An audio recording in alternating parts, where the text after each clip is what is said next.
آداب، میرا نام محمد ساجد۔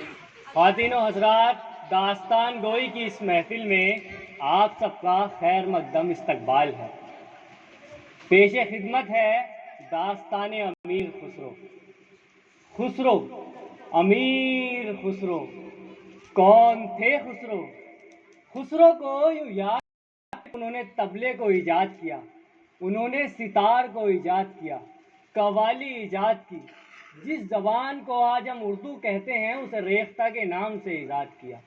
بہت سی باتیں ہیں ان سے جڑی۔ یاد کریں خسرو کو تو ایک صوفی، ایک شاعر۔ یاد کریں ان کے بچپن کو، اس سے پہلے ایک نذرانہ عقیدت کہ پوری دنیا میں تہوار یا تو ایک روز، 2 روز یا 3 روز کے منائے جاتے ہیں، لیکن اس صوفی نے ایک ایسی شروعات کی، ایک ایسی پرمپرا چلائی کہ جس میں ایک تہوار 7 روز تک منایا جاتا ہے۔ وہ تہوار ہے بسنت کا تہوار۔ کیسے شروعات ہوئی اس تہوار کی کہ آپ کے پیر حضرت نظام الدین اولیاء کے بھانجے جب اس دنیا سے رخصت ہوئے تو آپ خاموش رہتے، اس کی تربت پر بیٹھے رہتے۔ خسرو بڑے پریشان کہ اپنے پیر کے چہرے پر کیسے مسکان لاؤں۔ کہ خسرو ایک بار گزر رہے تھے، انہوں نے دیکھا کہ چند بھکت جن اپنے ہاتھ میں سرسوں کے پھول لیے کالکا مندر کی طرف جاتے ہیں۔ تو خسرو نے ان سے کہا، ارے بھائی ٹھہرو، کیسا کیا معاملہ ہے؟ یہ پھول کہاں لیے جاتے ہو؟ بابو جی ہم جاتے ہیں مندر، اپنی دیوی کے چرنوں میں یہ پھول چڑھائیں گے تو وہ خوش ہو جائیں گی۔ اچھا یہ معاملہ ہے، جاؤ تو یہ پھول تم مجھے دے دو، میں اپنے پیر کو چڑھاؤں گا تو وہ بھی خوش ہو جائیں گے۔ کہ خسرو نے وہ پھول لیے، کچھ پھول اپنے لباس میں لگائے، ہاتھ میں سرسوں کے پھول لیے اور ناچتے گاتے جھومتے پہنچے۔ حضرت نظام الدین اولیاء کو دیکھا تو ان کے قدموں میں یہ پھول رکھ دیے۔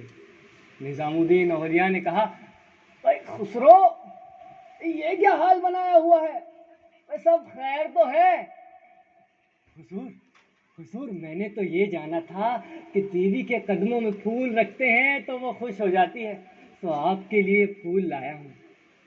داستان کو یہاں روک کر ایک قصہ کہ اس وقت سے پہلے تحفے میں ہیرے جواہرات سونا دیا جاتا تھا، لیکن اس صوفی نے اپنے پیر کو پھول دے کر پھول تحفے میں دینے کی پرمپرا چلائی۔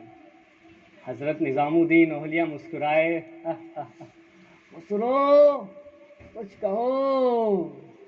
تو خسرو نے جھوم کر کہا، سکل بن پھول رہی سرسو، امبوا پھولے ٹیسو پھوٹے، پھوٹت ہے ڈار ڈار، اور مالنیا گربلے آئی سرسو، سکل بن پھول رہی سرسو۔ تو خسرو جب ننھے تھے تو ایک مرتبہ کچھ پنہارن پن گھٹ پر پانی بھر رہی تھی۔ انہوں نے دیکھا تو کہا، جی یہ تو وہی خسرو معلوم ہوتا ہے، آؤ اس سے کچھ ٹھٹولی کرتے ہیں۔ خسرو وہاں آئے اور کہا، مجھے پانی پلا دو۔ ہاں پلا دیں گے پانی، بڑے خسرو بنے پھرتے ہو، ذرا ہمیں بھی تو کچھ سناؤ۔ خسرو تم ایسا کرو بھیا کہ کچھ چرخے پر سناؤ۔ کہ دوسری نے کہا، نہ چرخے میں کیا ہے، ریوں ریوں ریوں۔ خسرو بھیا تم کچھ ایسا کرو کہ کچھ ڈھول پر سناؤ۔ کہ تیسری نے کہا، خسرو تم ایسا کرو کچھ کتے پر سناؤ۔ کہ آخری بولی، نہ خسرو بھیا تم تو کچھ کھیر پر سناؤ، میٹھا میٹھا۔ کہ خسرو نے ان بولوں کو لیا، باندھا اور کہا کہ کھیر پکائی جتن سے، چرخا دیو جلائے، کھیر پکائی جتن سے، چرخا دیو جلائے، آیا کتا کھا گیا کھیر، تو بیٹھی ڈھول بجائے۔ اب خسرو کو کون پانی پلائے؟ جب یہ بات ماں کو معلوم چلی تو ماں بہت پریشان ہوئی۔ پتہ چلا کہ دہلی میں ایک صوفی ایک پیر ہیں، خسرو کو وہاں لے کے چلیں، کچھ علاج بنے تو وہیں بنے۔ خسرو ماں کے ساتھ حضرت نظام الدین اولیاء کے در پر پہنچے اور کہا، ماں ماں میں اندر نہیں جاؤں گا، یہ سب ہلڑ ہے، وابیلا ہے، یہ پیر ہے، ارے یہ سب ڈھونگی بابا ہیں، اگر یہ سچ مچ کے پیر ہیں تو میرے دل کی بات یہیں سے بیٹھے بیٹھے جان جائیں گے۔ خسرو نے وہاں بیٹھ کر اپنے دل میں کہا کہ تیرے در پر آ کبوتر بن جاتا باز ہے، تیرے در پر آ کبوتر بن جاتا باز ہے، اے شاہ کیا دی تو نے مجھے آواز ہے۔ تو خسرو نے اتنا ہی کہا تھا، اندر سے خادم دوڑا دوڑا آیا اور اس نے کہا، کیا تم ترک ہو؟ کہ تم نے اپنے دل میں کچھ کہا ہے؟ جی ہوں تو صحیح، کیا ہوا؟ تو اندر جو پیر جو صوفی ہیں انہوں نے تمہارے دل کی بات سن لی اور جواب بھیجا ہے کہ جو جانتا ہے سچ وہ سب کا ہمراز ہے، ناداں ہے وہ جسے اس در سے اعتراض ہے۔ خسرو نے کہا، پیر اعلیٰ مل گئے، مجھے سچے پیر مل گئے۔ خسرو اندر داخل ہوئے، دیکھا کہ حضرت نظام الدین اولیاء بیٹھے ہیں۔ خسرو نے دیکھا تو دیکھتے رہ گئے کہ چاروں طرف مریدین کا مجمع ہے۔ خسرو حضرت نظام الدین اولیاء کے سامنے جا کے بیٹھے۔ نظام الدین اولیاء نے جو اپنی نظریں اٹھائی، خسرو سے جو ان کی نظریں ملی تو ایک ایسا رنگ طاری ہوا کہ خسرو کے ساتھ جہان بدل گئے۔ اور خسرو نے نظام کی آنکھ میں دیکھ کر بے ساختہ کہا کہ چھاپ تلک سب چھینی رے منہ سے نینا ملائی کے، چھاپ تلک سب چھینی رے منہ سے نینا ملائی کے، چھاپ تلک سب چھینی رے منہ سے نینا ملائی کے۔ خسرو کا ایک مزیدار قصہ اور ہے۔ خسرو کے ایک دوست تھے تاج الدین بابر۔ اگر دوست اچھے ہوں تو زندگی کے کام آسان ہو جاتے ہیں۔ تاج الدین بابر نے خسرو کے کلام کو ادھر ادھر سے اکٹھا کیا اور ایک دیوان شائع کرایا۔